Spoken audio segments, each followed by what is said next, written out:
Ang pangalan ko ay Gregoria Beltran.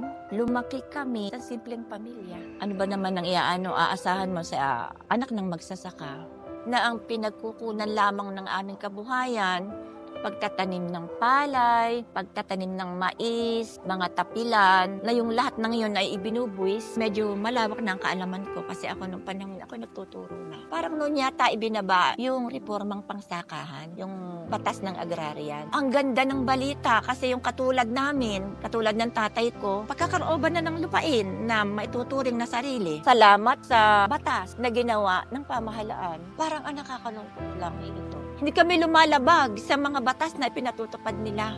Ang tanong ko ito, bakit yung batas na kanilang inilabas, sila yung lumalabag at binaboy nila yung batas na yan, na kami ngayon ang biktima? Napakalaking bakit. Isang katanungan na talagang ang hirap kasi dito ako ipinanganak, dito ako lumaki, dito ako nangarap. Pero dahil sa batas na yan na kanilang binaboy, hindi ko alam kung saan kami pupulutin. So patuloy kami lalaban. Sana yung mga tao na tumutulong, sana hindi kami bitawan. Dahil ang sakit, paano kami lalaban kung wala yung mga tao na tutulong sa amin.